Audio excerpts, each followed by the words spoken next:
7 mental laws. The starting point of self-knowledge is to recognize this wonderful fact is that you are extraordinary. You are unique. The odds against there being someone exactly like you are over 50 billion to 1. That every single part of your body, and anatomists and physiologists and doctors have demonstrated that your blood composition is different from any other person that has ever lived. Your fingerprints are different. Your lip prints are different. Even your ear prints are different. Even your toe prints are different from anybody that has ever lived.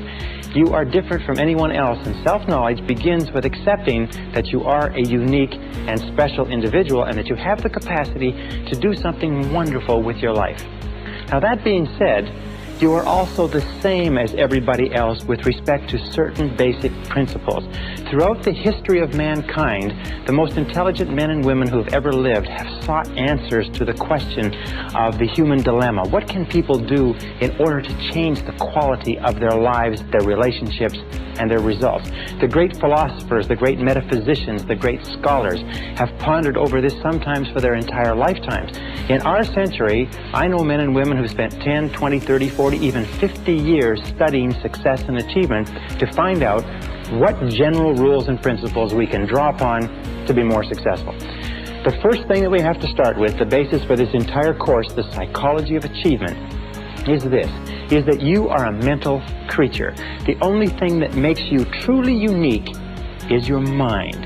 Everything else you have in common, as Eugene O'Neill, the playwright, said, with a horse or a pig.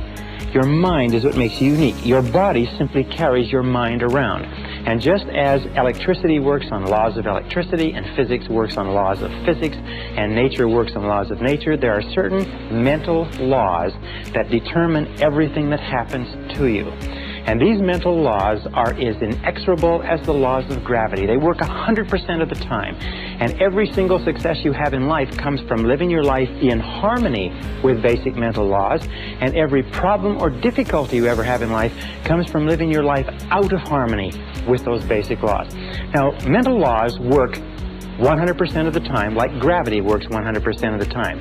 What it means is that if you step off a 10-story building in the city where you're living, or in London, England, or in Lima, Peru, you're going to go splat on the sidewalk, whether you know about gravity, whether you believe in gravity, whether you agree with gravity, or whether gravity is convenient for you, it's going to work on you nonetheless.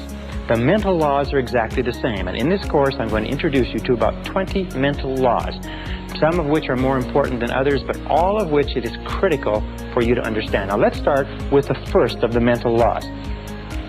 The first mental law, and by the way, these laws have been written about and studied for century after century, and many of them have been tested in our leading universities, research institutes, and think tanks in the last few years and found to be as true as they've ever been imagined to be. The first law is what we call the law of control. Now, the law of control is very simple. It's the basic law, and we'll come back to it over and over again. It says simply this. It says that you feel good about yourself, you feel positive about yourself to the degree to which you feel you are in control of your own life. Or you feel negative about yourself to the degree to which you feel you are not in control of your own life.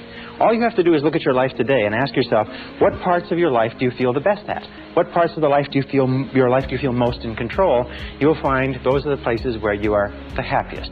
And since the supreme human good is to achieve a state of happiness, which is expressed in peace of mind and health and loving relationships, control is absolutely essential. Psychologists today call this the difference between an internal locus of control, which is feeling that you're in charge of your own life, versus an external locus of control, which means the feeling that something outside of you, your bills, your relationships, your job, your health, are somehow controlling you. As a matter of fact, locus of control research, and there are many tests that you can take to determine where you are on this chart in terms of locus of control and what areas of your life you feel more in control and less in control. People with a very high internal locus of control are high achievers, they are more successful, they're more self-determined, they're happier. And many of the things we're trying to do in this course is to give you a far greater sense of control, of being in charge of every aspect of your life. Now, control begins with, first of all, your thoughts. Interestingly enough, your thoughts, what you think about things and how you think, determines your values. It determines what is going on inside you. Once they are stored away, your thoughts determine your feelings. It's how you think about something that determines your feelings, whether you are happy or unhappy, whether you are scared or confident. Your feelings then determine your actions. So we start off with the law of control, saying that the key to success is to feel that you are the master of your own destiny, that you're behind the steering wheel of your own life. You're in charge of your life by taking full and complete control over your thoughts. Your thoughts will control your feelings will control your actions, and your actions, remember, it's always your actions, will determine your success or your lack thereof. So the law of control is important. Now, as opposed to the law of control, we have what is called the law of accident. Now, the law of accident is really a metaphysical principle.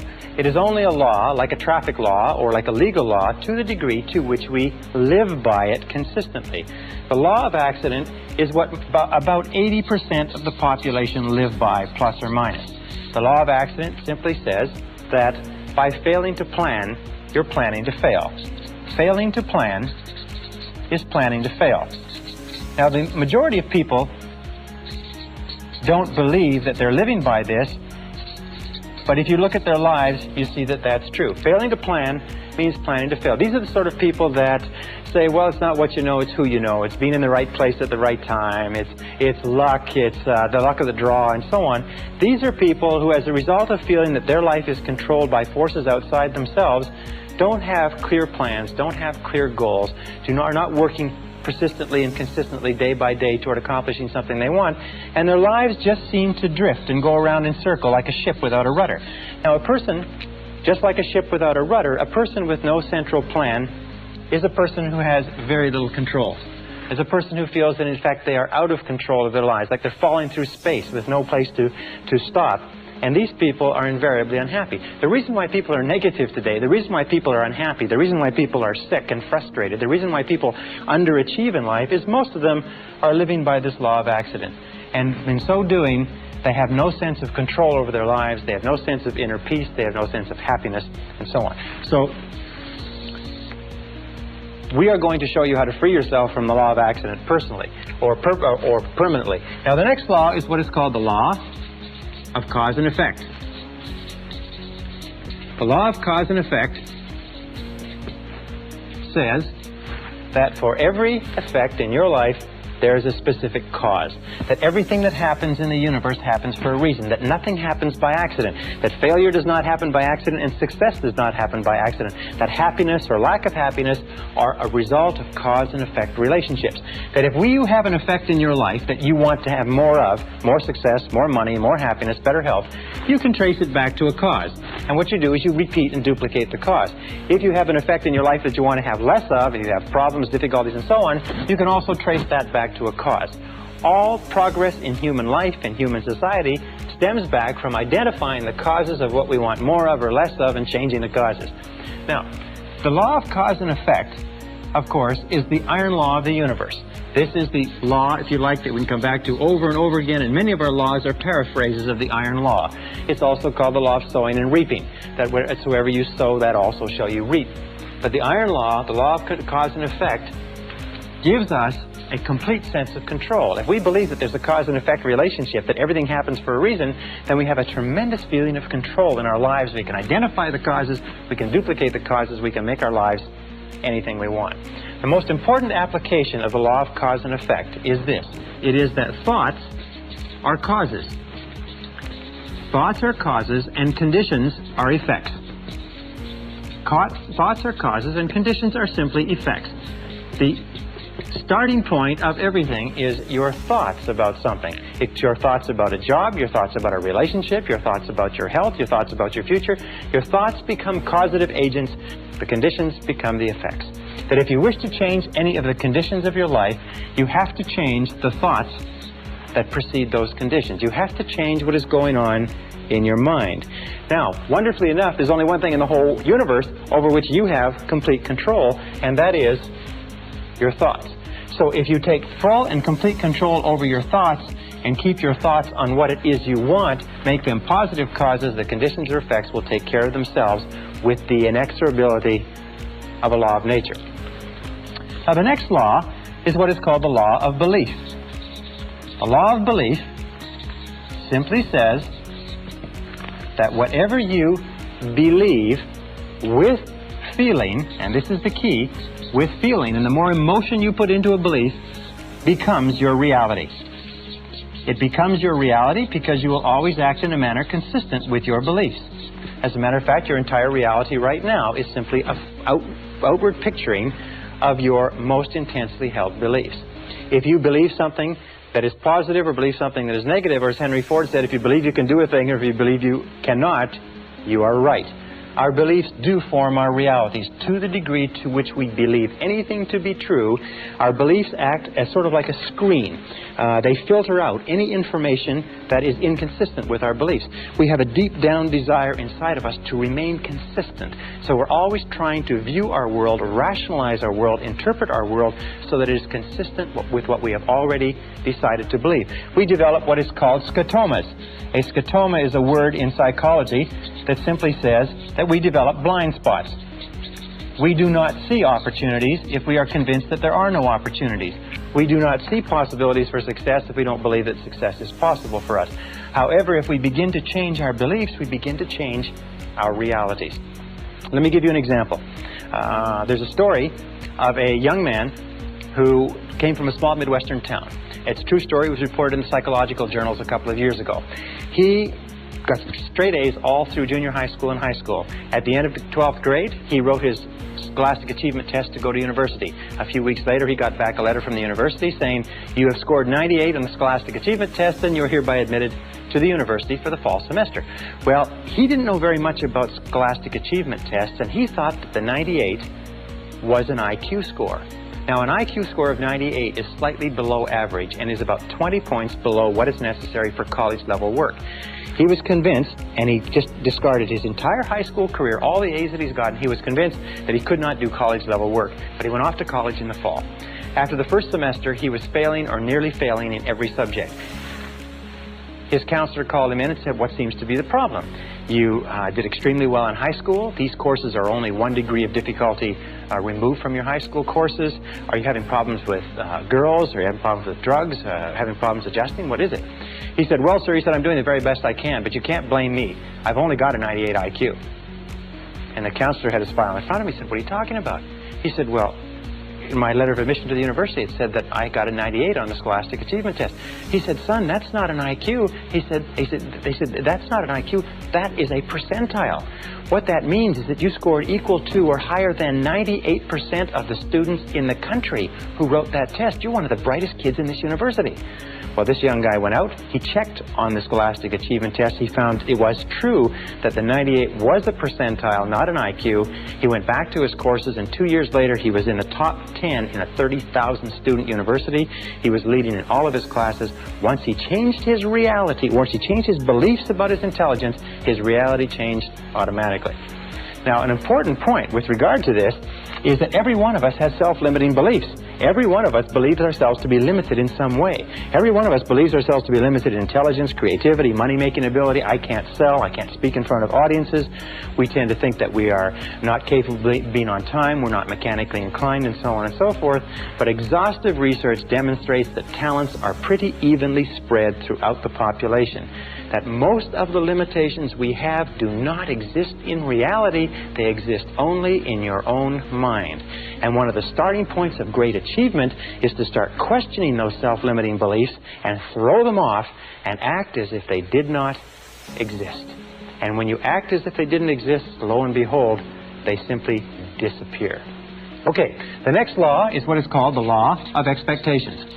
Now, the law of expectations is a law that has been talked about throughout all of human history. Just like in the law of belief, William James of Harvard said, "Belief creates the actual fact. As a man thinketh in his heart, or as he believeth, so is he."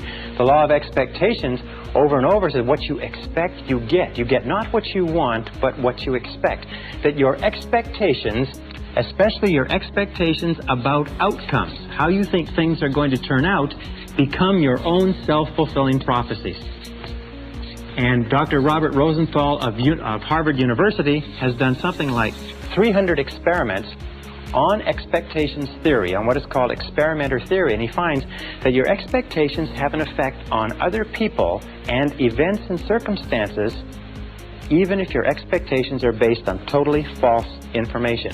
Whatever you expect with confidence. In other words, if you confidently expect good things to happen, surprise, surprise, good things happen to you.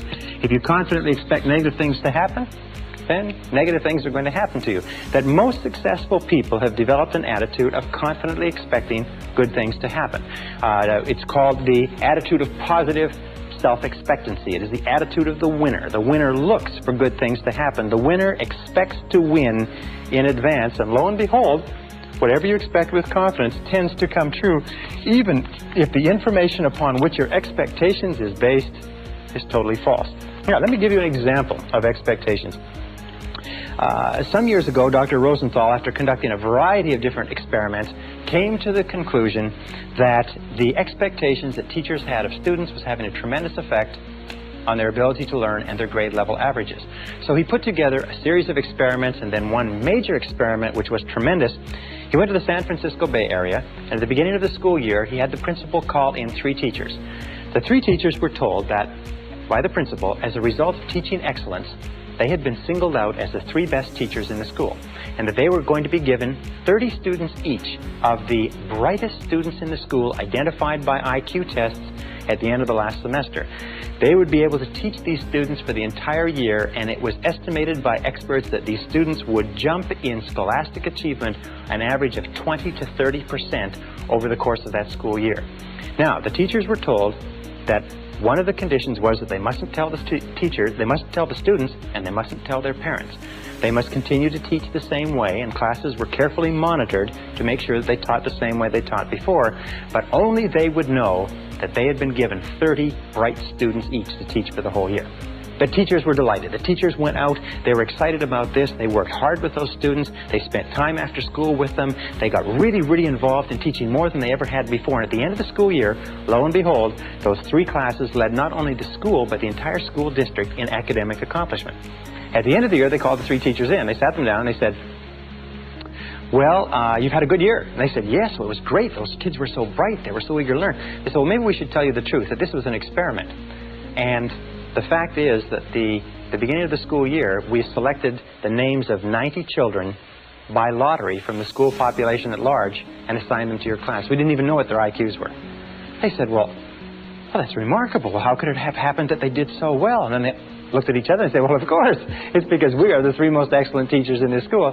They said, well, the other side of it was simply this, is at the beginning of the school year, we put all the teachers' names in a hat, and yours were the first 3 names that were drawn. So this is what is called a double-blind experiment. They held constant for everything but expectations. Now, the expectations on the teachers were explicit. We believe that you are excellent teachers. The expectations of the teachers on the students were implicit. They were never spoken. The teachers just treated those students as though they were really intelligent, and the students bloomed and blossomed.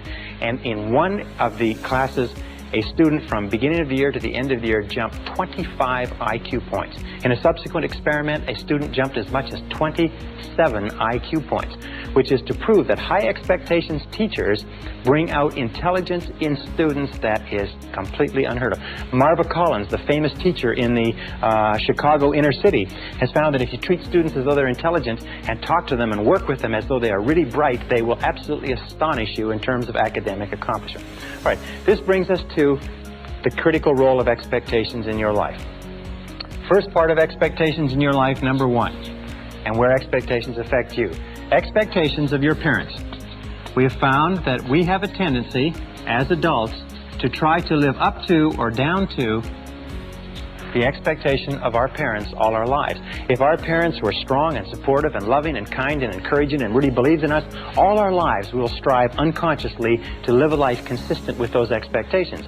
If our parents were critical and condemnatory and bitched and complained and griped about our grades and so on and so forth, we will find that all of our life we'll have a tendency to hold ourselves back. So be alert to that. What were the expectations of your parents? Were they positive? Were they negative? Were they boosting or were they discouraging? And how much are they affecting you today? Second area of expectations is the expectations of your boss. In all of our studies, we have found especially in the studies on excellence in organizations, we have found that high expectations, bosses have high performance work environments.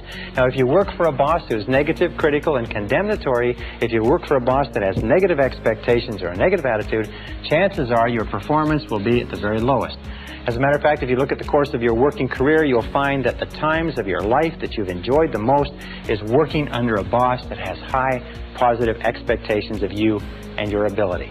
Isn't that correct? The third area of expectations is the expectations you have of others, especially of your children, especially of your spouse or your mate, especially of your subordinates or the people who look up to you.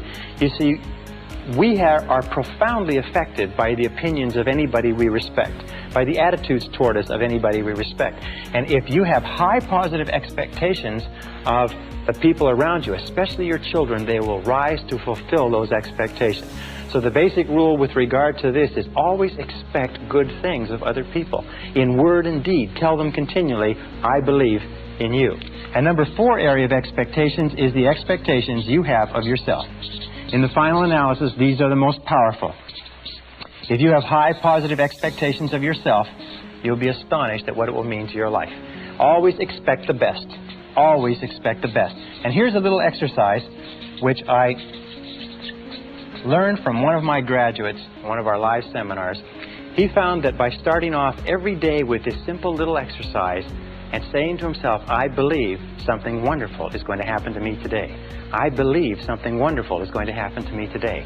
I believe something wonderful is going to happen to me today.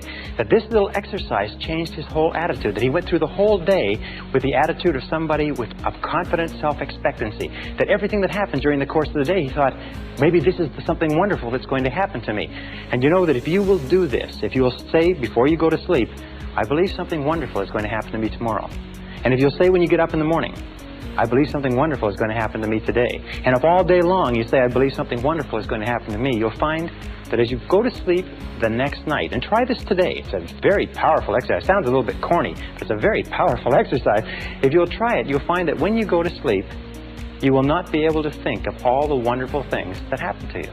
You'll just be surprised that your parking spaces will open up and friends will call and you'll get checks in the mail. Just your life will be a series of really positive, happy experiences. So always expect the best. I believe something wonderful is going to happen to me today, and by the inexorability of a law of nature, it's going to happen to you. I can assure you it's happened to thousands and thousands and thousands of our graduates who will literally astonish you the effect of this corny little exercise. All right, the next law is what is called the law of attraction. Now, the law of attraction simply says that you are a living magnet. You are a living magnet. And that you inevitably attract into your life the people and circumstances that are in harmony with your dominant thoughts.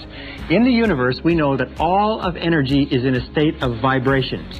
That everything is vibrating. Even this board is vibrating. Your skin is vibrating. Every substance is vibrating because of its molecular structure. And we also know there's a law of radiation, that everything is vibrating outward, the process of entropy. And we find that whatever you are thinking, your thoughts are also a form of energy that is vibrating and radiating out from you, and that travels at the speed of light so that you can affect people and circumstances at great distances. Have you ever had an experience where you're thinking about somebody and the telephone rings and it's them? Have you ever had an experience where you phone somebody else and they say, we were just talking about you? It just leaps into your mind? Have you ever had an experience when you're in tune with your husband or wife and you think, you know, I'd like to go out to dinner at such and such a place tonight, and you call home and they will say, why don't we go out to dinner at such and such a place? These are all examples of this law of attraction. The law of attraction is considered by many to be one of the most important laws of human existence. In this, you will always attract to yourself, positive or negative, people and circumstances that harmonize with your dominant thoughts. That whatever you're thinking on a continuing basis, you're attracting into your life. You're drawing it into your life like a magnet.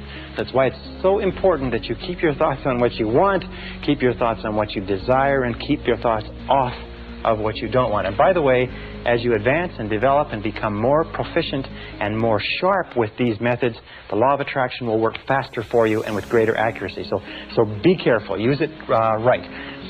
The last law we'll talk about in this session is called the law of correspondence. The law of correspondence is a law that says, and it's quoted by Jesus, as within, so without. As within, so without. And what it simply means is this. It means that your outer world is a mirror. And that's probably the best word. Your outer world is a mirror, and it simply reflects back to you what is going on in your inner world. That your outer world is the result of your inner world. That what is going on within determines what is going on without. That if you want to change your outer world, you have to change your inner world. Now that means that you can look at your world, you can look at your level of health. What is going on in terms of your physical health is largely determined by what is going on in your mind. What is going on in your relationships is the most perfect example, because you find that when you are feeling good inside, your relationships go smoothly. When you're feeling negative or stressed inside, your relationships go poorly. Your relationships are the mirror image reflection of the quality of your own personality. You can tell how healthy your personality is by looking at the relationships changed his life and changed the lives of millions of others, which sort of tacks on to all of these laws that we're talking about. And it was simply this, is you become what you think about. You become what you think about. And since the only thing that you can control is your thinking, if you change what you are thinking about, you will begin to change your reality. If you change what you expect, you change what you believe, you change your dominant thoughts, you change your inner workings, you begin to attract into your life people, circumstances, events, opportunities, and everything consistent with your new thoughts. The reason people are unsuccessful is they think thoughts of unsuccess or failure. Another line, which is very, very important, says that all causation is mental. We live in a mental universe. All causation is mental. If you wish to change your universe, you have to change your mentality. And this brings us to the most important line of all, which is simply this. Now, let me write it over here. If you change your thinking,